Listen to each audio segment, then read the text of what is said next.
Bueno, no sé, quisiera comenzar con ustedes contándoles algo de mi niñez. Fíjense que, bueno, los que me conocen me miran algo así como que yo he tenido dientes de conejo. O sea, algo dientoncito el muchacho, ¿verdad? Entonces, pero fíjense que cuando yo era adolescente fue peor todavía el asunto, casi que llegaba a dientes de peineta, como decimos. Pues mi papá me llevó a un médico a que me pusieran frenos, ¿verdad? Este profesional, pues, o sea, me sacó dos muelas, bueno, eran más bien premolares, y me puso los brackets, bueno, no eran brackets, sino que eran frenos, un hilito ahí, ¿verdad? Y pues pasé varios años así, usé varios aparatos y todo, bueno, algo un poco doloroso en algunos momentos, ¿verdad? Eh, pero pues digamos que algo se enderezó el asunto, ¿verdad? O sea, ya no tan peineta como al principio, ¿verdad? Así que eh, es algo así. Pues ustedes sabrán cómo se llaman estos profesionales que ponen brackets, que ponen frenos y todo eso. ¿Cómo se llaman? ¿Alguien que me diga? Ortodoncistas no son. Ortodoncista, cabal. ¿Y qué tiene que ver eso con la clase de hoy? Pues fíjense que ahora vamos a ver el tema de los ortodoxos, no los ortodoncistas. Eso es otra clase. Esto vamos a ver los ortodoxos.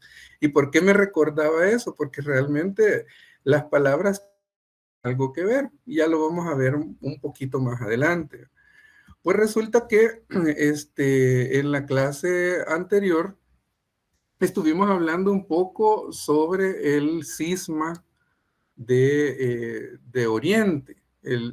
Y cuando hablamos de cisma, estamos hablando de una separación. Estamos hablando de una separación que pues pudo haber tenido diferentes aristas, diferentes causas, diferentes situaciones, ¿verdad? Pero quizás de las que más hacemos notar son aquellas que provienen de lo que es el corazón mezquino de los hombres, pues. Y pues hablemoslo de esta manera, estamos hablando del pecado como tal. Eh, Normalmente a nosotros los hombres no nos gusta que nadie nos diga cómo hacer las cosas, ¿verdad? Casi siempre queremos hacer las cosas a nuestra manera. Y entonces muchas veces, pues de acuerdo a nuestro corazón de dócil, podemos estar hablando de que, bueno, ese sería un termómetro, ¿verdad? Es decir, cuánta docilidad nosotros tenemos y si somos soberbios, si somos rebeldes, si tenemos pues ambiciones, pero no de las ambiciones buenas, ¿verdad? De la vida, sino que las ambiciones malsanas, aquellas que tienen que ver con la codicia, tal vez. O pues nos sometemos o nos prestamos más bien a los chambres, a las intrigas.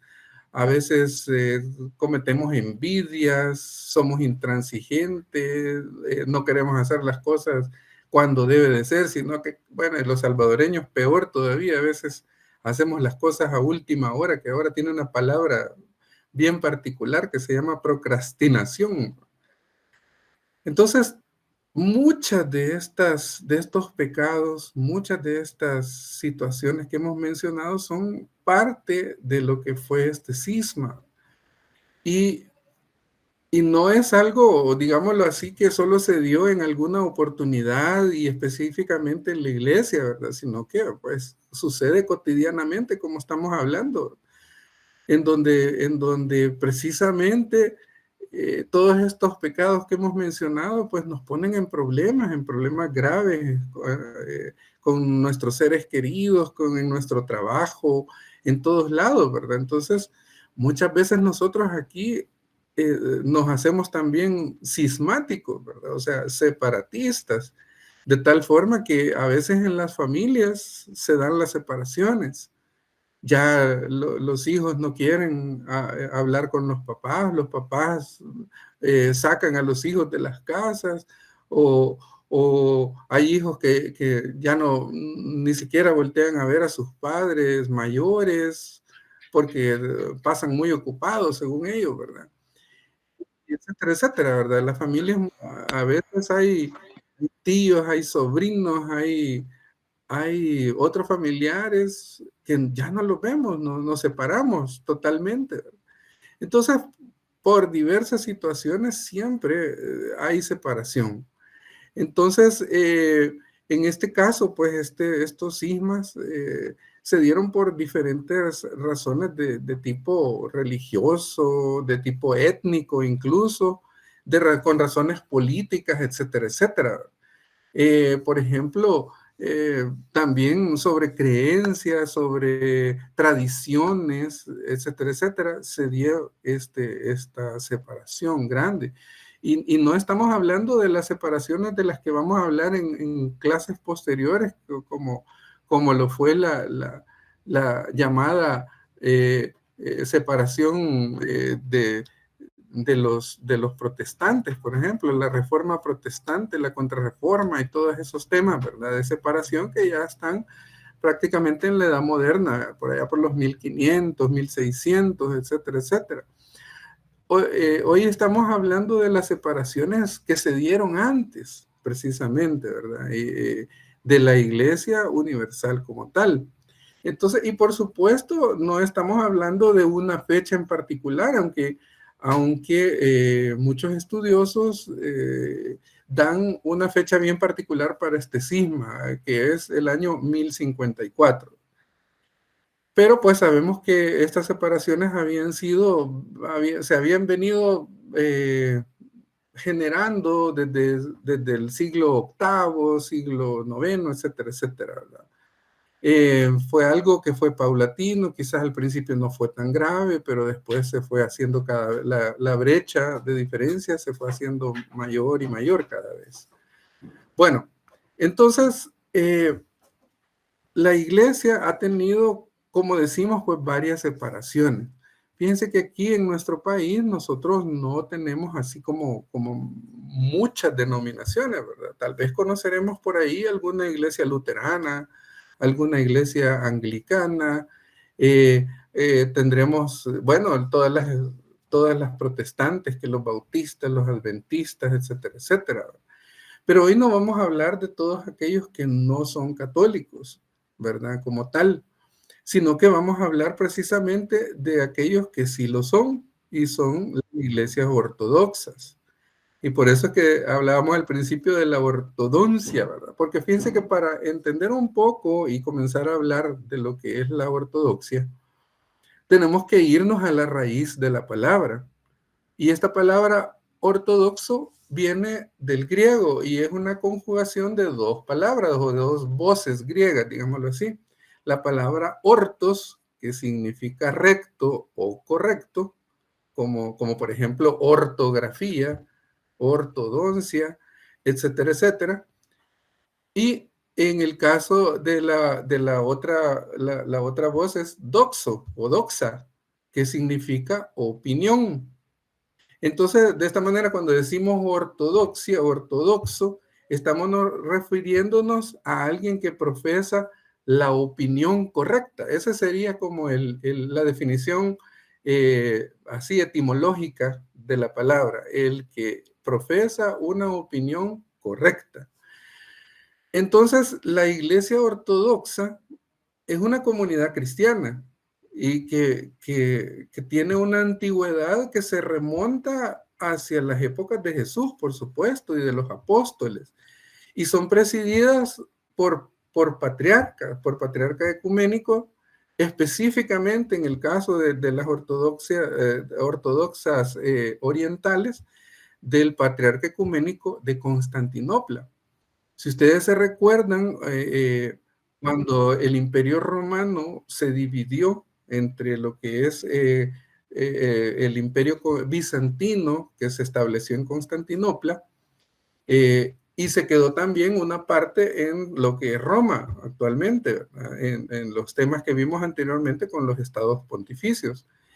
Entonces, algunas cosas que se hicieron dentro de la iglesia, por ejemplo, lo que hablábamos en clases anteriores, ¿verdad? Que hubieron algunas ante las invasiones de los normandos, de los lombardos, de todos estos bárbaros, digámoslo así, la iglesia de Roma pidió ayuda, por ejemplo, al imperio franco, como veíamos en la clase anterior, ¿verdad?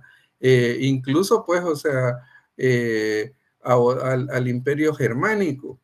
Entonces, esas alianzas no le cayeron en gracia a lo que es la iglesia oriental, y entonces empezaron a haber fricciones al respecto. Bueno, cuando nosotros hablamos de ortodoxo también, escuchamos, por ejemplo, en nuestra sociedad, escuchamos que este término no es utilizado única y exclusivamente en temas de la iglesia. Por ejemplo, vaya, cuando nosotros vemos las tendencias políticas, ¿verdad? Y decimos, no, esta es la rama ortodoxa de esa política o de esa visión o de ese planteamiento. Y fíjense que cuando decimos eso, ¿qué es lo que nos evoca esto? Es como decir que son los más conservadores, es un ala bien conservadora de esa rama de la ciencia, digamos, o del saber que puede estar involucrada. Entonces, cuando decimos que una persona es ortodoxa o algo es ortodoxo, estamos hablando de aquello que sigue lo establecido, que se adhiere a las normas o que juega según las reglas dadas, y por eso es que se considera correcto. Entonces, a este conjunto de normas a las cuales el ortodoxo, la persona ortodoxa o las personas ortodoxas se apegan, o a este conjunto de opiniones, a este marco de referencia o visiones, consideradas como correctas, entonces a eso se le conoce como ortodoxia. Por supuesto que decir ortodoxo, aunque el término etimológico significa correcto, eso no necesariamente significa que quiera decir bueno, sino que más bien se apega a lo que es el estar íntimamente comprometido con lo tradicional. O sea, cuando hablemos de ortodoxia, entonces no lo relacionamos con la palabra bueno, o sea, lo correcto, bueno, sino que lo relacionamos con el término tradicional. Ese, digamos que es lo que tenemos que tener en cuenta cuando hablemos de la ortodoxia. Entonces, un pensamiento ortodoxo, por ejemplo, es aquel que parte de lo que ya está establecido, que respeta lo que viene de antemano, y puede ser que conlleve algunos aspectos innovadores dentro de su sistema de creencias, pero pero lo que esto hace es que, digámoslo así, son más cerrados, no se salen mucho del carril, ¿verdad? Por supuesto, está lo que es totalmente lo contrario, ¿verdad? Que es la heterodoxia, ¿verdad? Hetero significa diferente, significa que hay ciertas diferencias, y entonces el heterodoxo es aquel, digámoslo así, que se vale de diferentes formas de pensar para establecer su marco de referencia.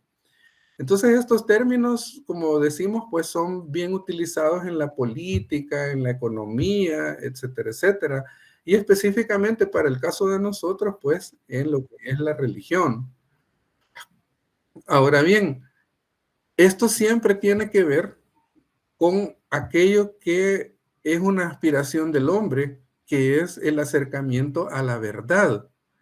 Es aquellos que se apegan a lo que ya está, por decir, porque esto es lo que debe de ser, ¿verdad? Y entonces no admiten que exista nada diferente a ello.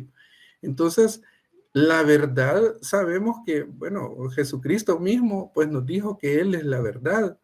Y sabemos que si bien es cierto que Jesús es el mismo ayer, hoy y siempre, o sea, también sabemos que el Señor, bueno, la forma en que el Espíritu Santo actúa, eso se va, digámoslo así, renovando cada vez. O sea, es una forma bien dinámica, de acuerdo también muchas veces a lo que vamos necesitando.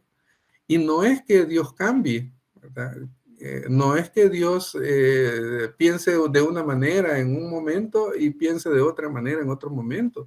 Él no cambia. Él siempre es el mismo porque es perfecto, porque es santo y porque siempre nos ama.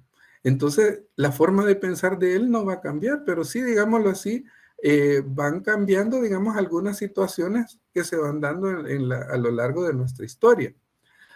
Ahora bien, la palabra ortodoxia en lo que es la religión se vino empleando por allá por el siglo IV, porque antes habían, digamos, un pentapatriarcado, o sea, habían como 5 patriarcas y de los cuales 4 de ellos, o sea, pertenecían a, digamos, a lo que es la iglesia griega. Quiero hacer mención de algo que estaba escuchando hace poco, ¿verdad? Y es que cuando nosotros hablamos que somos católicos, normalmente pues nosotros obviamente pensamos en la iglesia latina, en la iglesia que tiene su sede en Roma. Y todo lo que está fuera de eso para nosotros no es católico.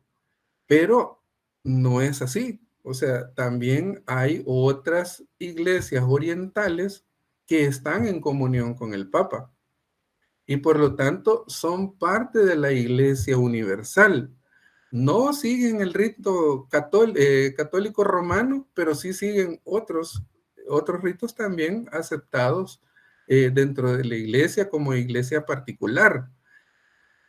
Eh, Se sorprenderían si les dijera que la Iglesia Universal estamos constituidos por 24 iglesias particulares, digámoslo así, ¿verdad? La Iglesia Universal tenemos esa conjunción dentro de la que la más grande es a la que nosotros pertenecemos, que es la Iglesia Latina Romana, ¿verdad? O Iglesia Occidental como tal. Pero no estamos hablando de estas 24, sino que vamos a hablar de las otras, de las iglesias ortodoxas. Entonces, aquí vamos, en esta clase, pues vamos a hablar un poquito de algunas diferencias, algunas similitudes, etcétera, etcétera. Quiero advertirles que, o sea, por nosotros no ser historiadores, no ser así como expertos en estas materias, pues estos serán esbozos de lo que realmente pues debemos saber.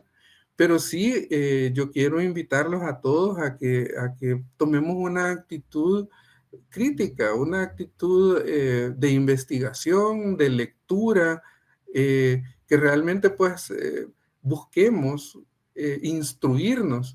Siempre hemos escuchado la frase famosa que decimos que católico ignorante, futuro protestante, ¿verdad? Pero eso también aplica pues a que nosotros como católicos entremos en críticas de cosas que la iglesia hace porque no las entendemos. Y no las entendemos porque no investigamos, porque no preguntamos, porque no sabemos. Entonces es importante, mis hermanos, que digamos que en esta clase pues tal vez hablaremos de algunas de las cosas de lo que es los ortodoxos, la iglesia ortodoxa, pero esto es, al igual como les hemos dicho en los otros temas, pues es algo bien extenso, algo que realmente hay que irlo leyendo sentado, con buena letra, con su cafecito, ¿verdad? O sea, leer libros de la historia de la iglesia. También, por supuesto, existen recursos como el Internet, como YouTube, en donde pues ustedes encontrarán diferentes videos o páginas que hablan sobre esto, con una advertencia, ¿verdad? Busquemos sitios auténticos y católicos, porque nada menos con este tema de los ortodoxos, por ejemplo, yo estuve buscando alguna información y me topé con algunos sitios que son ortodoxos. Y pues no tienen idea, pues se parecieran como que pues son parte de nosotros, pero no lo son, por el contrario, o sea, muchas veces las actitudes que toman algunos de los presbíteros ortodoxos o algunos sacerdotes de índole ortodoxa es un tanto, pues, digamos, así que nos tienen de lejos a nosotros los católicos, ¿verdad?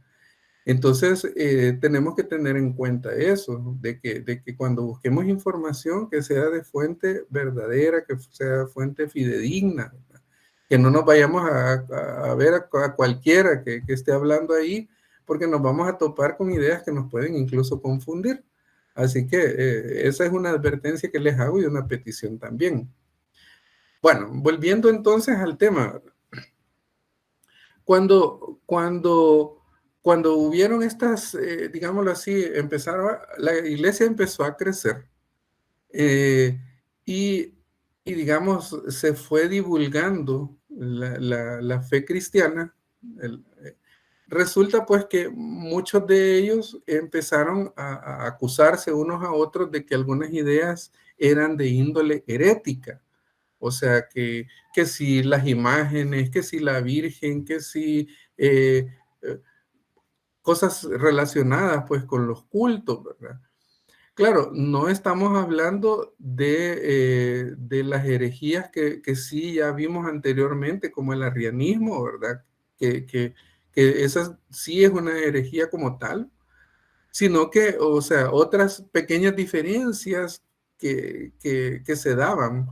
Por ejemplo, o sea, lo que se dieron en los concilios de Éfeso y de Antioquía, si no recuerdo, en donde el credo que ahí se concilia, el credo constantinopolitano, son palabras algo difíciles.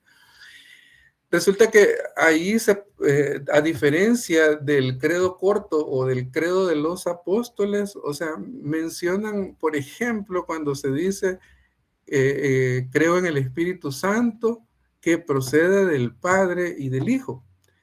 Resulta que a ellos, en un determinado momento, bueno, la iglesia occidental, o sea, nosotros, para hacerle frente a todas estas herejías arrianistas y nestorianas que habían en aquel entonces, se le agregó un ápice, considerando la divinidad de Jesús, se le agregó una pequeña frase que dice, procede del Padre y del Hijo. Pues resulta que esto no lo aceptaron las iglesias ortodoxas, ¿verdad? Y entonces, y pues ahí comienzan un poco las tensiones, las diferencias, las discusiones, etcétera, etcétera, ¿verdad? Entonces, y las acusaciones muchas veces. Entonces, estas iglesias ortodoxas lo que buscaban era adherirse a las tradiciones antiguas y todo aquello que venía de nuevo, que buscaba tal vez una nueva forma de evangelizar, una nueva forma de ¿cómo se llama?, de llegarle al pueblo, de llevarle más bien el evangelio al pueblo, estas cosas nuevas, los ortodoxos comenzaron a rechazarlas. Y entonces se empezaron a dar cultos diferentes, unos hablaban de cultos originales, tradicionales, etcétera, etcétera. Y por ejemplo, y esto no solo se dio en una parte específica de allá en Constantinopla, ¿verdad? Sino que se vino dando en las diferentes iglesias orientales que existen, por ejemplo, en la iglesia cristiana judía. en donde se generó un judaísmo ortodoxo, por ejemplo. Y esta vertiente, por ejemplo, es bastante conservadora y estricta. Y es diferente a lo que es el judaísmo como tal, ¿verdad? Ahora bien, también se habla del cristianismo ortodoxo. En este caso nos referimos a la iglesia cristiana oriental, como decimos, y podríamos decirle la iglesia católica apostólica ortodoxa. Es un poco distinto a lo que nosotros decimos, ¿verdad? Porque nosotros nos relacionamos más con la iglesia católica apostólica romana. Bueno, entonces esta separación que se venía cocinando desde hace varios siglos, se vino a culminar en el año de 1054, como habíamos hablado anteriormente. Y esto lo que supuso es un gran cambio en toda la configuración política, social y religiosa del mundo cristiano de ese entonces. Entonces, la iglesia ortodoxa que surge se considera a sí misma heredera ininterrumpida del culto profesado por Jesús. Y fíjense que actualmente cuenta con muchos millones y millones de fieles en el mundo, en su mayoría en la Europa oriental y en antiguos territorios del Imperio Bizantino. Se han contabilizado alrededor de 15 iglesias ortodoxas como tal. ¿Y cuál es la principal característica de estas iglesias ortodoxas? Que no reconocen al Papa como el pastor de la iglesia, que no reconocen su autoridad o su primacía, sino que sí le dan un cierto, digámoslo así, una cierta posición de honor, pero no lo reconocen como el guía, la máxima autoridad, sino que como un obispo más. Entonces, podemos, digamos, sintetizar un poco esto de que los ortodoxos son entonces un conjunto de iglesias cristianas orientales que se separan de la iglesia católica romana y que no reconocen al Papa, es decir, a este primado papal. Todos sabemos, pues, que el término emperador, por ejemplo, se refiere a la parte civil, y lo que es el término patriarca eh, lo asociamos a la parte religiosa, ¿verdad? La iglesia. Fíjense que dentro de estas, ¿cómo se llama? Estos acontecimientos, pues, o sea, podemos ver más adelante, pues vamos a ver cuáles son estas iglesias ortodoxas que se han conocido. Volviendo un poco hacia los orígenes de todas estas separaciones, fíjense que ustedes recuerdan de que en la clase pasada, pues, o sea, sí habían varios personajes que intervienen dentro de esta situación. Y está, por ejemplo, Miguel III, que era el emperador. Estaba Ignacio, que era el patriarca legítimo, y había un tal Focio, no sé si se acuerdan, ¿verdad? Que este Focio llegó a ser ¿cómo se llama? Un patriarca en poco tiempo, ¿verdad? ¿Y por qué? Porque el emperador, que según él, pues era el todopoderoso, ¿verdad? A él no le gustó nada la reacción de Ignacio, o sea, del patriarca, con este su pariente que era Focio, ¿verdad? Porque le negó la comunión y, le señalaba o le señaló los pecados que estaba cometiendo en su vida. Entonces a este emperador no le gustó nada esta actitud. Fíjense que a nosotros a veces nos puede suceder esto mismo, ¿verdad? Nos molestamos, nos criticamos, cuando tal vez alguien, un hermano, una hermana, nuestro pastor, nos hacen ver que estamos actuando mal. en alguna situación, en algún asunto que no estamos siendo buenos testimonios para otros. No nos gusta que nos señalen los defectos. No nos gusta que nos digan cuáles son nuestros pecados y que mucho menos que estamos siendo soberbios o que estamos siendo egoístas, envidiosos, perezosos, lujuriosos, etcétera.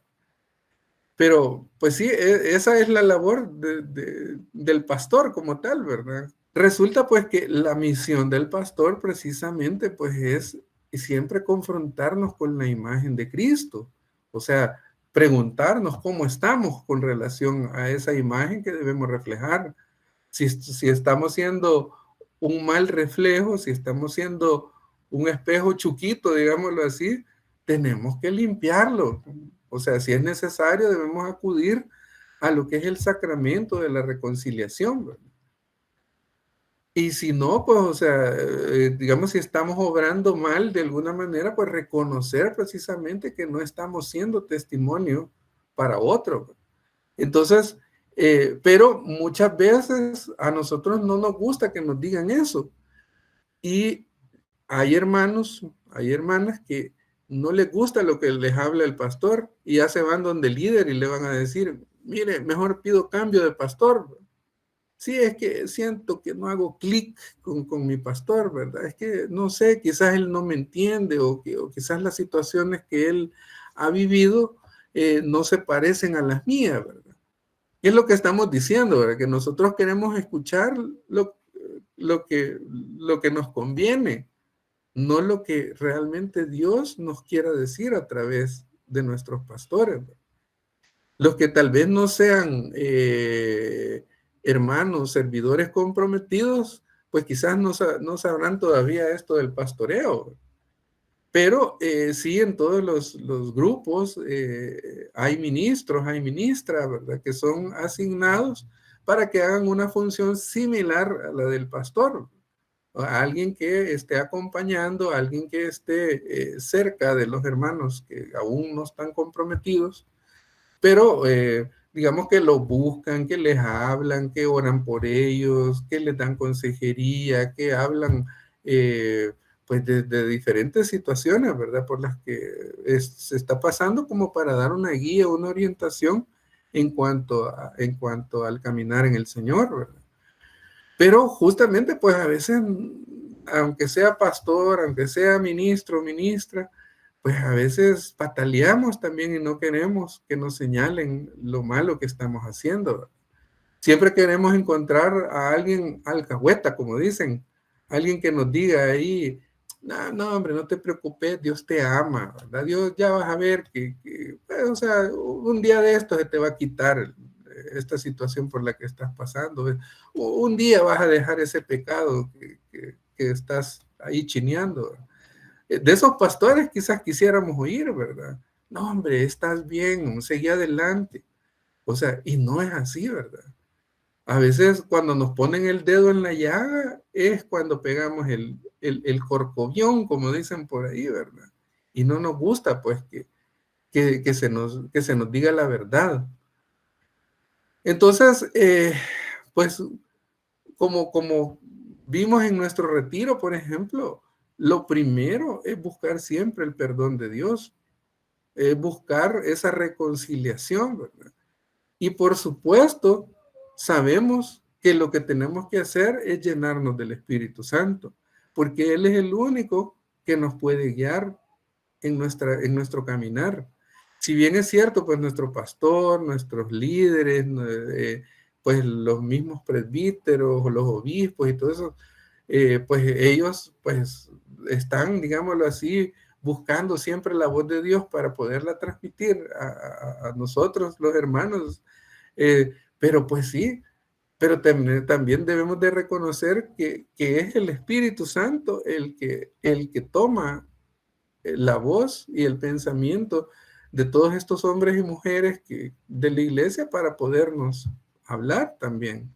Por supuesto, él lo puede hacer directamente, ¿verdad? O sea, en la oración personal, pero Dios no creó una iglesia personal, ¿verdad? Sino que él creó una iglesia en donde estamos todos como cuerpo místico de él. Entonces, esto sucedió en ese entonces, ¿verdad? Y fíjense que volviendo al tal Focio, ¿verdad? Él queriendo ser reconocido por el Papa después de que le había negado la comunión y todo eso, pues llegó, ¿verdad? Y así humildemente y le dijo, mire, Papa, o sea, no sea así, ¿verdad? No sea malito, déjeme ahí estar en comunión, etcétera, etcétera. Pero cuando el Papa se le puso claro y le dijo, pues no, hasta que realmente tengas una verdadera conversión, no vas a poder comulgar. Entonces vino él y como ya le dijo lo que no quería, se enojó.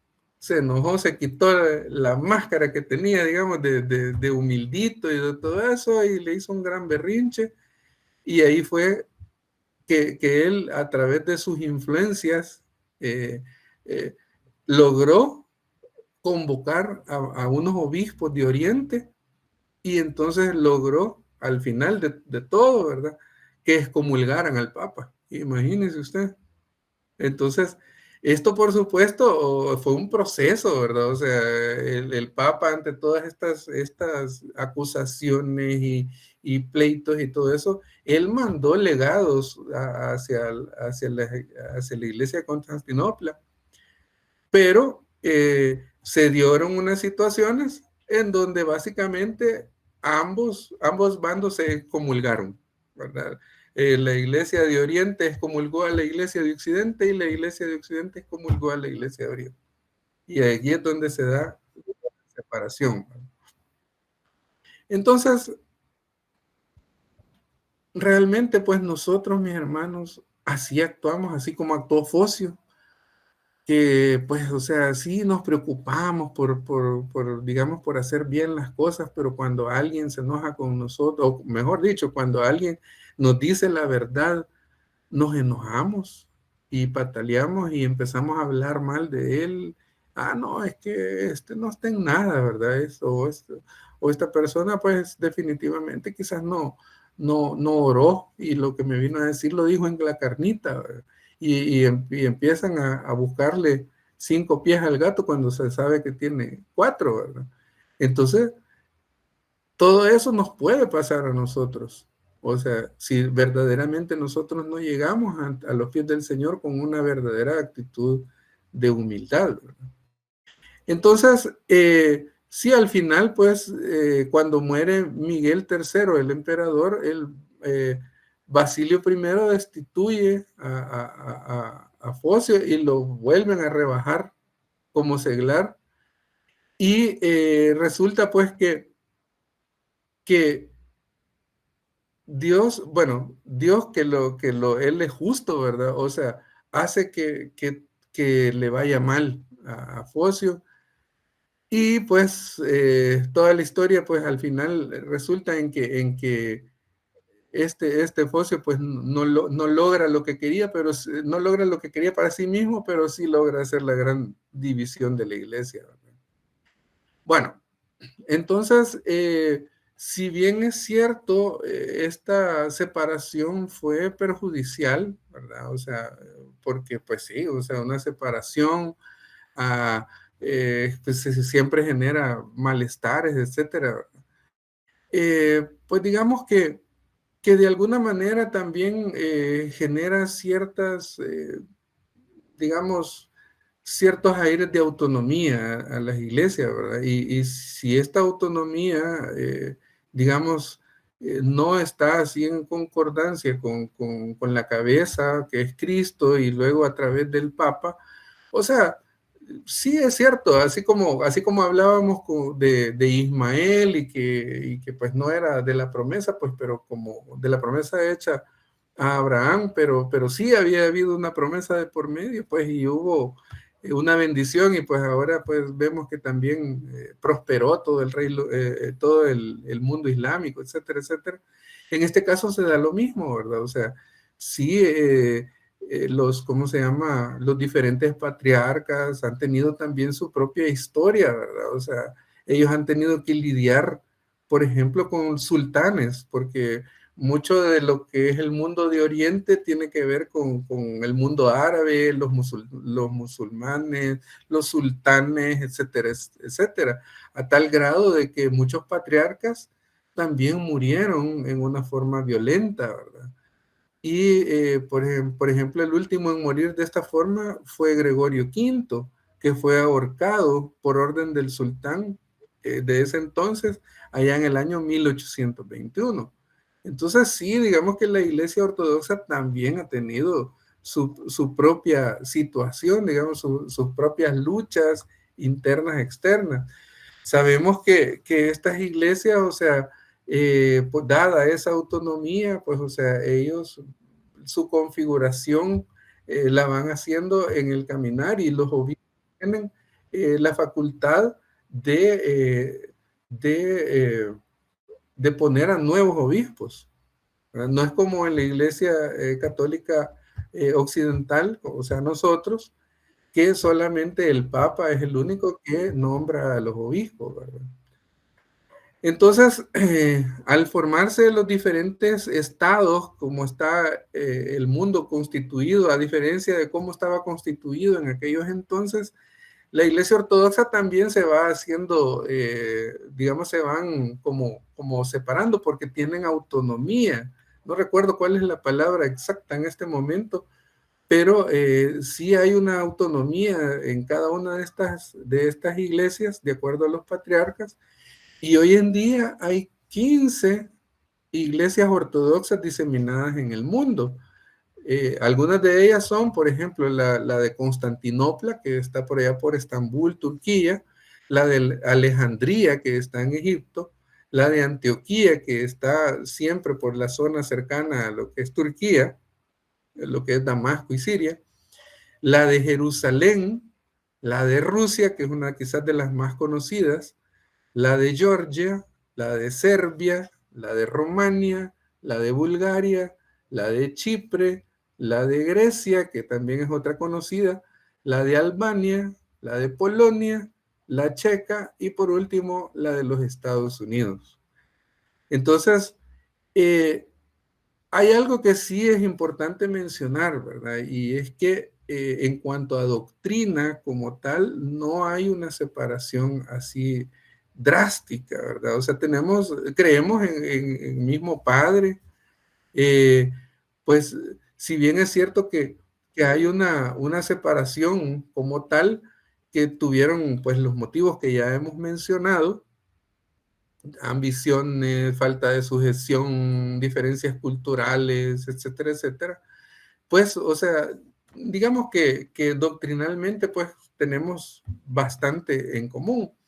Por ejemplo, vamos a ver algunas diferencias, por ejemplo, como ya me habíamos mencionado, los ortodoxos no aceptan que haya un pastor universal, ¿verdad? Sino que el patriarca de cada comunidad es la máxima autoridad de esa iglesia y no tiene que reportarse a ningún superior. Cada uno decide sobre los asuntos de su iglesia particular sin depender de nadie. Sería algo así como que, por ejemplo, el arzobispo de San Salvador aquí dijera, bueno, aquí vamos a hacer lo que yo diga. Yo soy la máxima autoridad y no le tengo que ni informar ni pedir permiso al Papa. Algo así sería. Otra cuestión es que a diferencia de nuestra iglesia, los obispos, en donde los obispos se reportan al Papa y tienen que obtener la autorización para cualquier cambio o decisión, ¿verdad? Los ortodoxos consideran también que aunque debe de haber comunicación entre los patriarcas, también debe de haber autonomía. En otras palabras, rompen esa universalidad, que es una de las características de nuestra iglesia. Por eso es que se llama católica, porque el cuerpo de Cristo es uno solo, no son 15, no son 16, etcétera, ¿verdad? Como les mencioné anteriormente, no hay que dejar de lado las otras iglesias orientales que sí son católicas y están en comunión con el Papa. Eh, claro que por ejemplo, dentro de la iglesia griega está la iglesia ortodoxa, que es la rama ortodoxa de la iglesia griega, pero está la rama de la iglesia griega que está adherida a lo que es el Papa, ¿verdad? Entonces, existen esas como dualidades, ¿verdad? En las diferentes localidades. Igualmente sucede en Rusia, ¿verdad? O sea, la Iglesia Ortodoxa rusa eh, es la autónoma completamente, pero también está la iglesia de donde se separó, porque eso es algo bien interesante de todo esto, de que nosotros aquí decimos que la iglesia oriental se separó de nosotros. Pero si nosotros vamos a oír la versión de ellos, ellos dicen que nosotros nos separamos de ellos. Imagínense. Entonces, fíjense que hablando de autonomía, a veces a nosotros nos puede pasar esto. Muchos de nosotros nos sentimos que somos independientes, autónomos. Hoy en día hasta existe una palabra bien famosa, ¿verdad? Empoderada, empoderado. Porque esto lo que quiere decir, a mí no me manda nadie, en pocas palabras, ¿verdad? Soy autosuficiente, soy independiente, no quiero que nadie me diga nada, yo creo en lo que yo quiero creer, etcétera, etcétera. Aquí se siguen mis reglas y mis normas. Y normalmente, pues cuando nos metemos en algún problema de cualquier naturaleza, vamos y buscamos una opinión de acuerdo a lo que nosotros queremos escuchar. Entonces, eh, fíjense que estos sismas, estas divisiones y todo eso, sí es importante que las estudiemos para entender cómo funciona, digámoslo así, o por qué se dieron todas estas situaciones. Pueden surgir un montón de preguntas relacionadas a lo que es la doctrina de las iglesias ortodoxas. ¿Y cómo ven a María? ¿Y cómo piensan del matrimonio? ¿Y qué piensan del aborto? ¿Y qué piensan de esto? Pues fíjense que normalmente pues la iglesia ortodoxa, pues como hablábamos, que significa lo correcto, lo recto y todo eso, ellos se apegan bastante a lo que es la tradición, ¿verdad? O sea, y pues, o sea, muchos de estos temas que les he tocado, pues ellos son bien apegados a lo que es la tradición y podemos con toda seguridad decir el aborto no va, pues, o sea, definitivamente. Si no veamos, por ejemplo, todo lo que pasó en Rusia, ¿verdad? En Rusia ya muchas del el aborto, la homosexualidad y todo eso está completamente prohibido, está vedado, porque no es parte de su creencia, ¿verdad? No es lo que se predica, ¿verdad? Entonces ya está totalmente eliminado, ¿verdad? Entonces, pero sí es necesario que nosotros nos hagamos siempre preguntas. Cuando vemos temas relacionados con la historia de la iglesia, pues sí podemos empezar a hablar en términos que en no sé qué años, que allá por hace miles de años, sí, hace 200 años, pasó esto y pasó lo otro, y vino un fulano, hizo esto, hizo lo otro. O sea, sí que interesante, ¿verdad? Pero más interesante es aún preguntarse, ¿y en dónde estoy yo en todo eso? ¿Y cómo me estoy comportando yo? ¿Será que yo soy un potencial sismático? Imagínense lo que pasó con el Focio, ¿verdad? Y nosotros, si ya tenemos un puestecito de poder, y más si fuera por allá por el gobierno, ¿verdad? O algún gobierno de algún país, etcétera, etcétera. Porque somos cheros de X, por no decir el presidente como tal, ¿verdad? O sea, cuando ya nos creemos eso, creemos que podemos hacer lo que querramos y la gente va a hacer lo que uno diga, ¿verdad? Entonces, tenemos que tener cuidado, ¿verdad? Tenemos que tener cuidado de no sembrar divisiones, de no sembrar pues todo lo que se aleja de la verdad. Recordemos que la iglesia está basada en el amor, y no en cualquier amor, en primer lugar en el amor que Dios nos tiene a nosotros, que es el amor ágape, el amor perfecto, ¿verdad? A pesar de todos los errores que nosotros hemos cometido, pues Dios nos sigue amando a la humanidad, sigue amando a ti, a mí, etcétera, ¿verdad?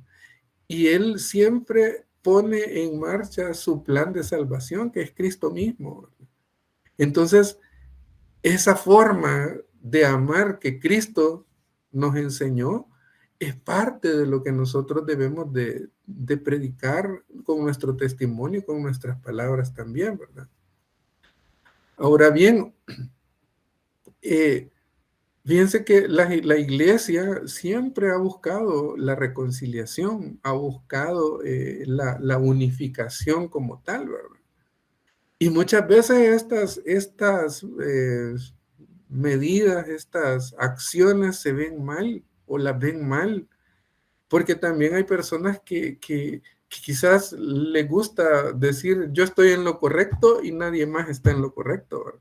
Cuando en realidad la actitud que debemos de tomar es una actitud de salvación, o sea, debemos de sumarnos al proyecto salvífico de Dios y a todo aquel que está en un error o que está en un pecado, o sea, no solo decir, "Ah, hay que ver, ¿verdad? Hay que ver a fulano cómo le hace, ¿verdad? Hay que ver, es problema de él, ¿verdad? Yo ya le dije, no, ¿verdad? O sea, no es esa la actitud que el Señor nos pide, ¿verdad? En primer lugar, el Señor siempre nos pide a que oremos inconstante, con mucha constancia, perdón, los unos por los otros. De hecho, toda la iglesia, pues, o sea, la oración de la iglesia es importante, ¿verdad? En todos sus ámbitos. Ahora bien, volviendo a la iglesia universal como tal, ¿verdad? Que está conformada como ya le llamamos, pues, por las diferentes iglesias eh, eh, que son particulares. Fíjense que, por ejemplo, el Papa San Juan Pablo, no, perdón, el Papa Pablo VI en el año de 1965 visitó al patriarca Atenagoras I de Constantinopla y ellos emitieron una declaración conjunta en ocasión de la clausura del Concilio Vaticano II. Y pues ahí asistieron como observadores representantes de diferentes iglesias, ¿verdad? Que estaban separadas de Roma.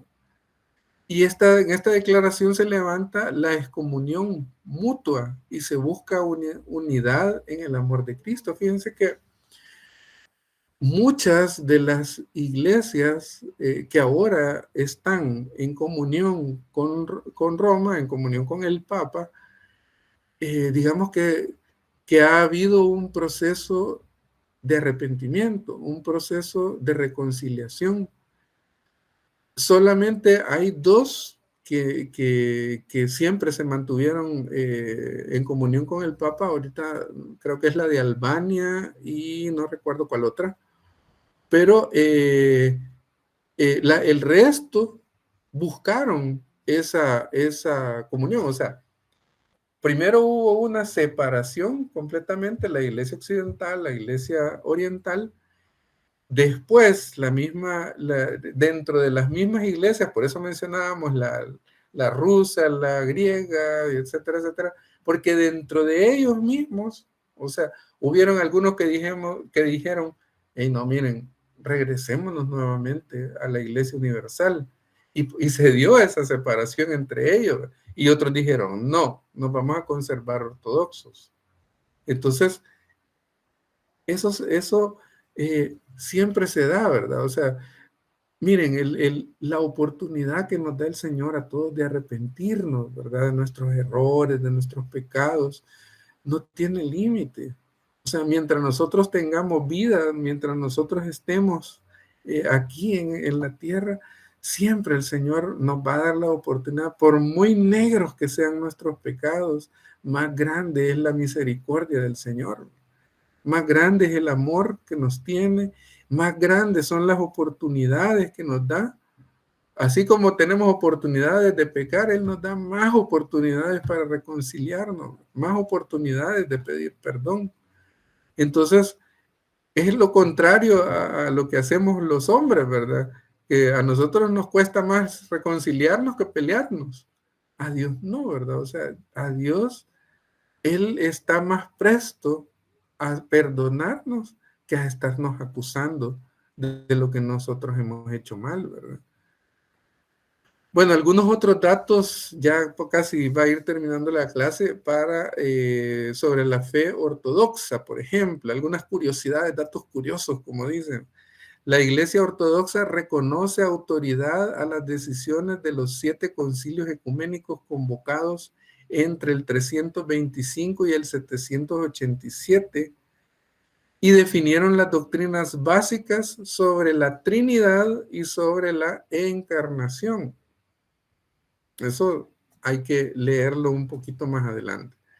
También otro dato curioso es que la Iglesia Ortodoxa acepta las tradiciones del cristianismo primitivo, incluyendo los mismos sacramentos de la Iglesia Católica.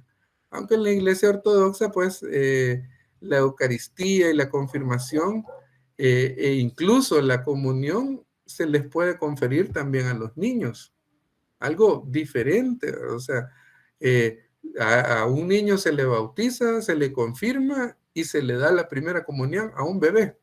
Claro, esto no es que le vaya a dar, digamos, la hostia consagrada al bebé, ¿verdad? Sino que derraman como una especie de gotita de la sangre de Cristo en el niño para que la consuma, ¿verdad?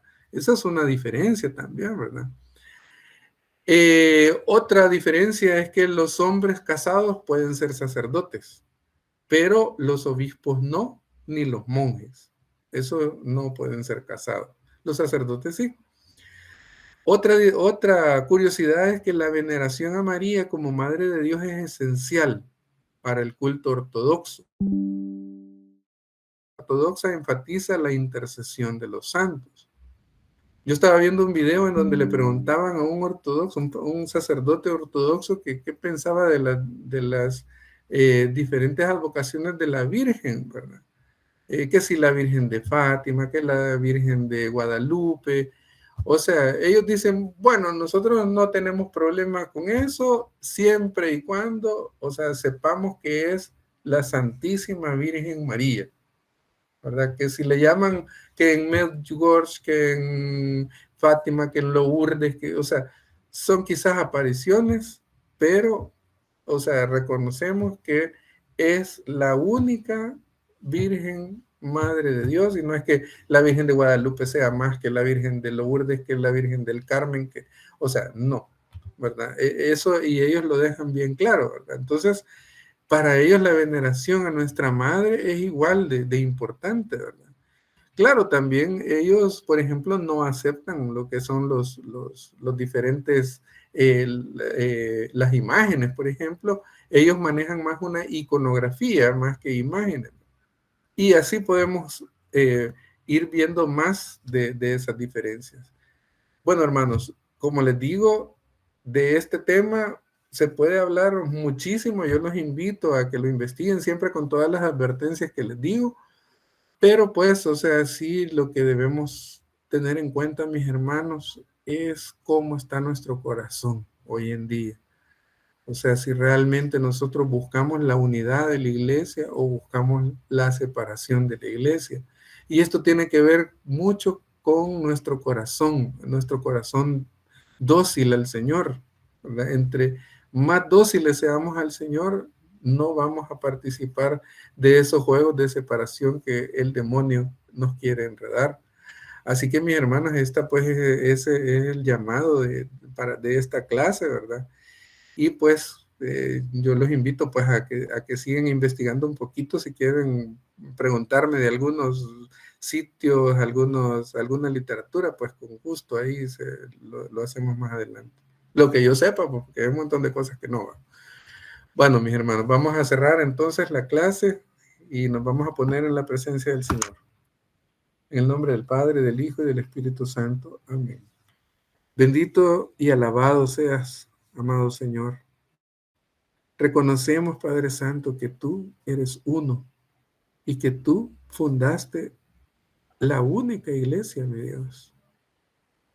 Queremos pedirte, mi Dios, de que nuestro corazón sea siempre un corazón que busca la unidad en ti, que busque la reconciliación en nuestras casas, en nuestros trabajos, que busquemos siempre, Señor, ser como tú quieres que nosotros seamos.